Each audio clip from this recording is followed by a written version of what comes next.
Welcome once again to Just Don't Lose the Money, our podcast with Sam Lang of Rubino and Liang Wealth Partners. What we do each and every week is sit down here and talk about some of the things that people are coming in and really concerned about, worried about when they get toward retirement and start their retirement planning.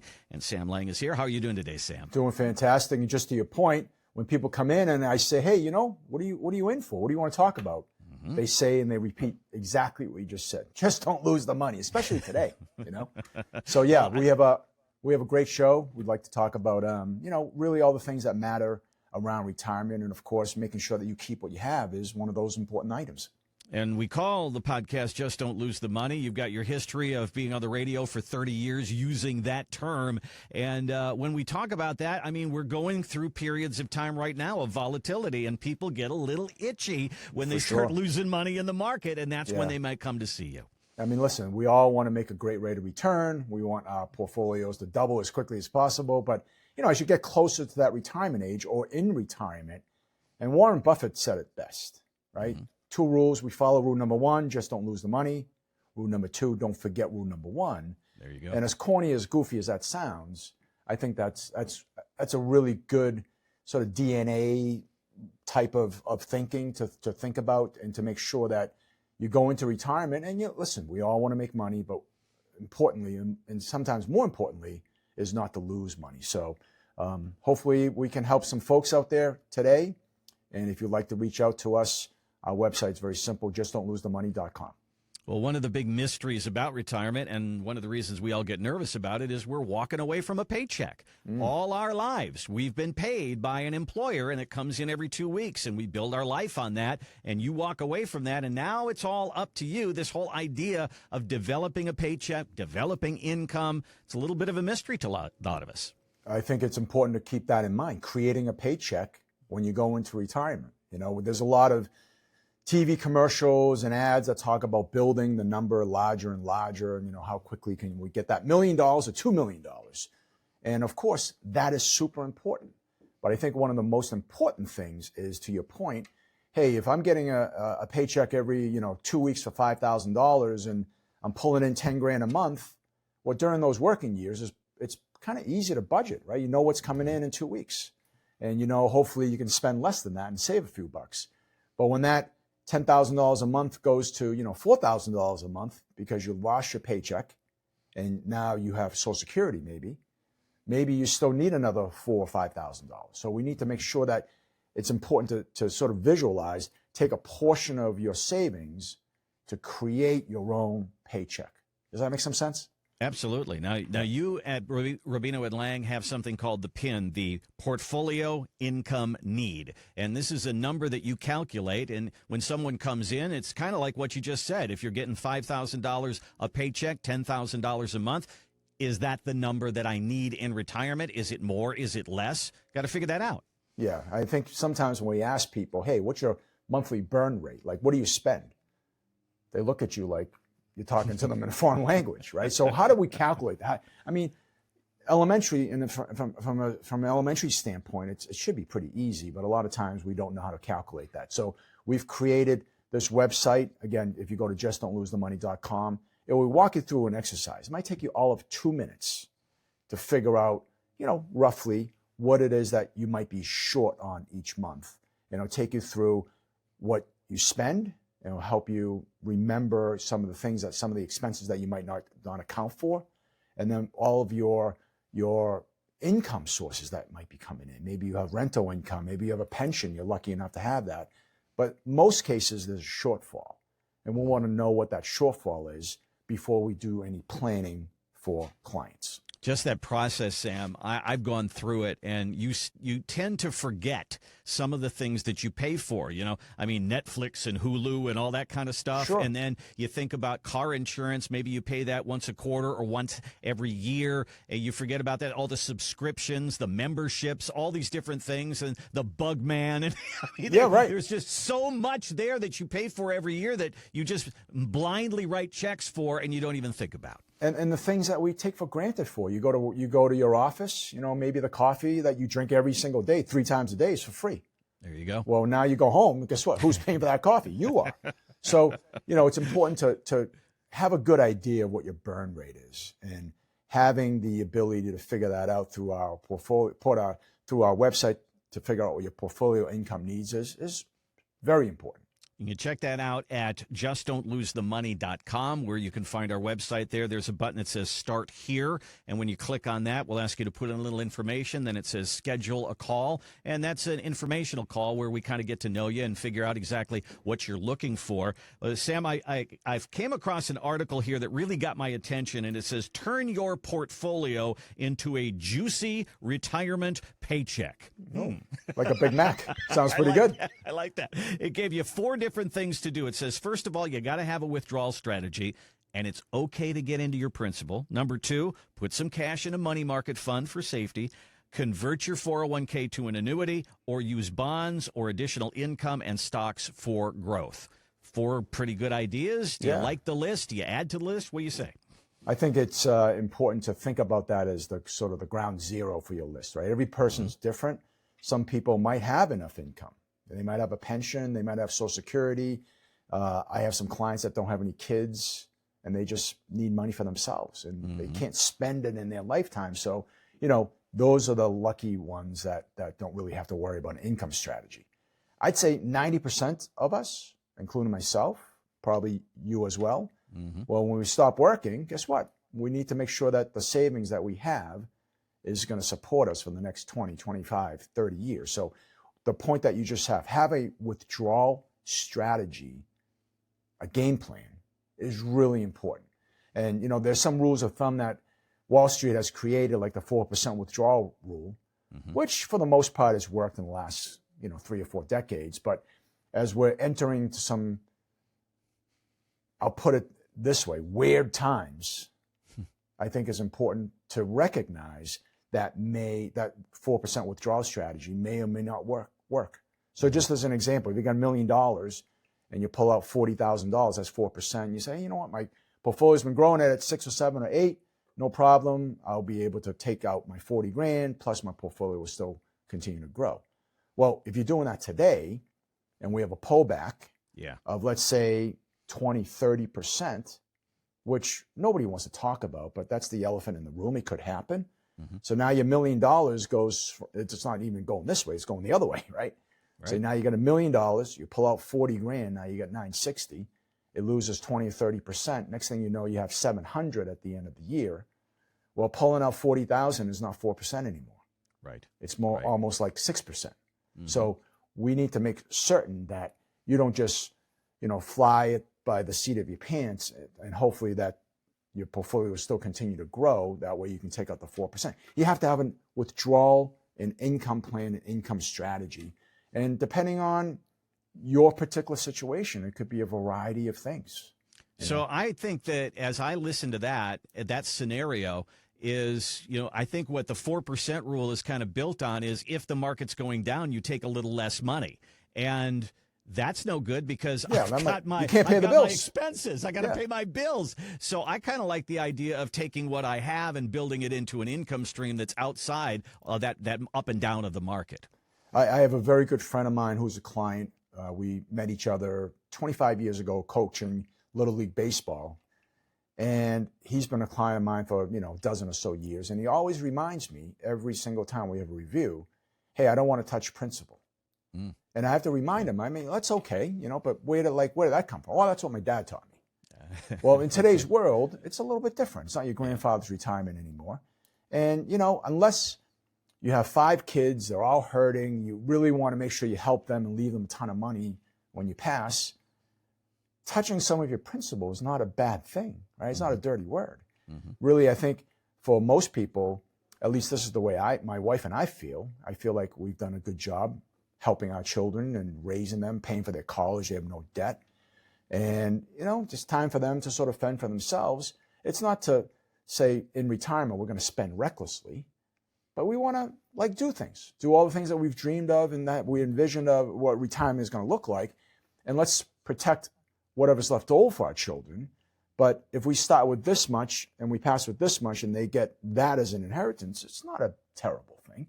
So spending principal in some years, especially if you're in the market, especially if you have, a specific drawdown rate that you need to pay the bills and the essential expenses, and the market goes down a little bit, so now you've eaten into principal a little bit, that's probably okay. You just don't want to do that too many times. That's why having an income withdrawal strategy is important. This idea of having money in a money market fund, and I know that that's a big discussion when people walk in the door. We talk about risk tolerance. How much do you want to be in the market? How much do you want to be out of the market? Is that, it seems like it's a either or kind of thing. I either have my money at risk and it can grow or it can go backwards, or I put it in this money market that just doesn't give me very much, and it's so conservative, I'm worried about growth. You know, we are big believers in the sort of the bucket strategy. First bucket is liquidity. It could be a high yield savings account. It could be a money market. And it's not there to earn a ton of interest, but it's there in case you need it. And especially today when you might have the growth bucket going down, you don't want to touch that and you don't want to sell things off on the way down, right? We all know that. So having your liquidity bucket, your emergency bucket, whether it's in a money market, and today money markets are, 2, 3, 3.5%. They're not terrible. Certainly a lot better than they were 5, 10 years ago. High yield savings account, you can probably get a CD, a high yield 100% liquid savings account, probably closer to 4. So sort of the rule of thumb, at least the way we think, is if you have at least a minimum of 1 year's expenses in that money market fund, and the rest of your money could be in the market, you could have a great guy or gal at Fidelity helping you. But no matter what they do in trying times, when the market is very volatile, and we'll use that R word, recession, it's probably going to go down. You don't want to touch it, right? So if you have enough money in that, I can get my hands on it today bucket, we don't have to really worry about selling things as they're going down. So beefing up your emergency fund with plenty of money in a money market or high yield savings account is probably a pretty good idea today. I watched a video of a professor at Wharton Business School, and she said that they did a survey, and 3 things came up over and over of what people regretted in retirement. What could you have done better if you could go back and fix? And the first one they said is, I would have taken Social Security just a little bit later. Another one that they talked about was, I regret that I didn't build myself some guaranteed income. And that word out there, and she mentioned annuity, that is one way to get there. What is it about people who are in retirement that like that paycheck and they like the idea of the annuity, but the people that come in who are planning for retirement, they're skeptical of that? What is the difficulty there? I mean, I think as the way you got to look at it, an annuity is not an investment. An annuity is a way for you to design to create your own pension, essentially. An annuity can be looked at, maybe I want to park some of my money. That's the principal's protected. It's not going to go down. I can earn a reasonable rate of return.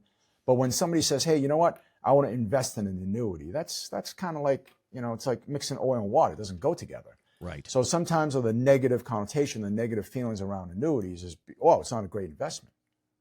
No, it does. It's not supposed to be. Okay. Right. So we have some clients that come to us that are just super comfortable because they retired maybe as a teacher, or they retired as a police officer and they have a pension. I have a good friend of mine who's retiring from the state. He worked for the Department of Revenue. He's going to have a nice pension, 80% of what he used to make. And his bills are paid off. There's no debt. He's going to be fine. Between that and his Social Security, he's probably going to be making about the same. So whether his account is this much or this much, whether it earned 10% or lost 20%, he knows he's going to be able to enjoy his retirement lifestyle each and every month by having a pension. That whole idea of having a pension, I mean, that money coming in, that's what we want to replace. It's the paycheck that comes in. Social Security comes in once a month. You got paid twice a month when you were in your working years. I need to replace that whole concept. And I think that we talk about somebody who has $1 million in savings and no pension, or someone who has $100,000 in savings but gets $5,000 a month in pension. Which one would you like to be? I kind of like that guaranteed pension. I like that $5,000 a month. Listen, Randy, everybody's different. Thank goodness, right? Otherwise, we'd be wearing all the same clothes, eating all the same foods, but everybody has their own taste. So some people are perfectly comfortable and they hands off. I want to set it and forget it. I don't want to, watch the Wall Street Journal and go online and check my accounts all the time. I just want that steady paycheck. That leads to a conversation of some of your options. And of course, one of the options is looking creating a pension using an annuity product. Some of our other clients are perfectly okay with taking on risk. They like the chase, right? They like going to the casino, but they love seeing those high gains. And maybe they don't need an income. Maybe they have enough money. So maybe having a conversation about creating an income is not the right place and the right time. So every person is different, but I will say this, for anybody that we have a discussion with, and they say, yeah, well, I'm worried about running out of money. I'm worried about having enough. Where am I going to, I got, 4 different accounts. Like, where am I going to draw from? How am I going to get a monthly paycheck that's consistent and reliable? That conversation, as we look at solutions, one of the solutions is taking a portion of your money, and in most cases, your qualified accounts, your IRAs, your 401ks, because, if you saved $1 million in your 401k, you're not going to spend it in one day. Right. Right? How are you going to use it? You're going to use it a little bit at a time as you need it. So we take a look at taking a portion of your money, and it's not going to be all of your money, but a portion of your money to say, hey, look, your income gap every month is $4,000. So you got, $1.4 million between your brokerage account and your 401k. Well, we did some numbers, and if you took $820,000 of that 1.4 and you created an income stream that's going to give you $4,000 a month for the rest of your life, guaranteed. Now you take that other $600,000 or so, and you can do whatever you want with it, invest it. If it goes down, you're going to be just okay. So, following that, again, the Warren Buffett rule that we use, our guiding principles of following those 2 rules. Rule number 1, just don't lose the money. Rule number 2, don't forget rule number 1. That has a lot to do with making sure that you have a sound retirement plan that no matter if the markets are doing fantastic or we're in some trying times, that you're going to be able to live your retirement without any hiccups.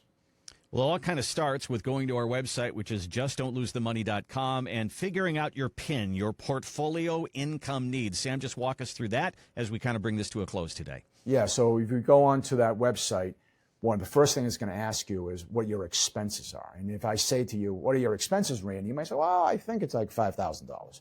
Well, guess what? If you do this exercise, we're gonna help you, prompt you to think a little bit deeper, and you're going to come up with probably not $5,000, but more like $6,500 a month. Because there are things that we spend money on that until you put pen to paper, you're going to forget that you spend that money on a monthly basis. So once we know that number, then the easier portion is, well, what are some of your guaranteed income sources? Well, right now, if I'm working, I know what my paycheck's going to be. But when I stop working, maybe you have your Social Security estimates all figured out. You're going to take it at 68, and it's going to be, $4,000 a month. Maybe you have some, dividends coming in from some stocks, the Baby Bells and the Verizons and what have you, that's going to pay you a dividend each and every month. And you're never going to sell those stocks, so you know what that income is. Maybe you have rental income. Maybe you're lucky enough to have a pension. We total all that number. And for most people, the expenses are greater than what's coming in every month. So the difference is your income gap, which is what we call the portfolio income needs. How much of the portfolio do we need to set aside, earmarked for income? And once you know that, then you can build a retirement plan around that number. You know how much risk you need to take. You know how much money you need to set aside for the income strategy. You know how much money you can set aside to take on risks for growth. That's really a good place to start. And for most people, they don't have either a clear picture, or in some cases, they don't have a handle on it at all. So it's a great place to start.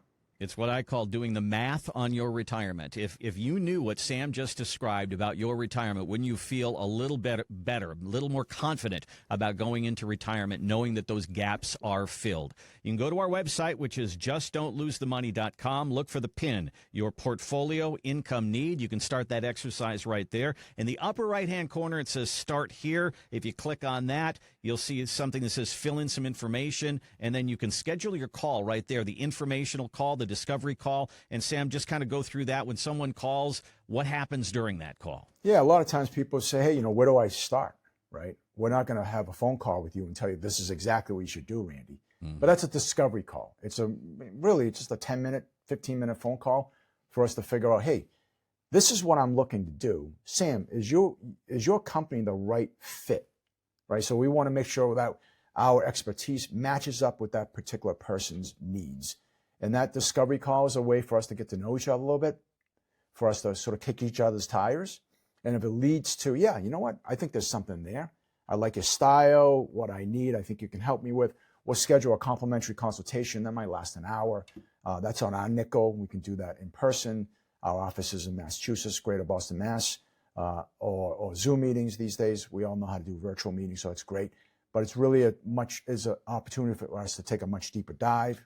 And then from there, we can take all that information and give it to you in an analysis, what we call the 365 retirement plan, where we basically spell out, these are your concerns, these are the recommendations, and this is how you go about fixing it, and this is the outcome. And I think one of the things that, and forgive me if I'm being a little long-winded, but a lot of people have a big doubt about how much money they've saved, and is it going to be enough to last their lifetime? Mm-hmm. Right now, if we knew what our lifetime was going to be, our jobs would be a lot easier. If we knew we were all going to, go up to heaven on our 85th birthday, that would be a lot easier. But we don't. So we run different scenarios. Well, what if you live, to 90? What if you live to 95? What's your probability of success? And that's one of the big components that we're able to help you check off. Information is king, and knowing this kind of information is really going to, I believe, help you as you make that step into your retirement years. Again, give us a look on our website, justdon'tlosethemoney.com. You can take the test there. It'll take just a couple of minutes to figure out your PIN. Start that exercise right there, and then schedule a call with the team at Rubino Liang Wealth Partners and get your questions answered. Figure out if we're a good fit, and let's get going on your retirement journey. We thank you so much for watching, and we hope you'll join us next time here on Just Don't Lose the Money.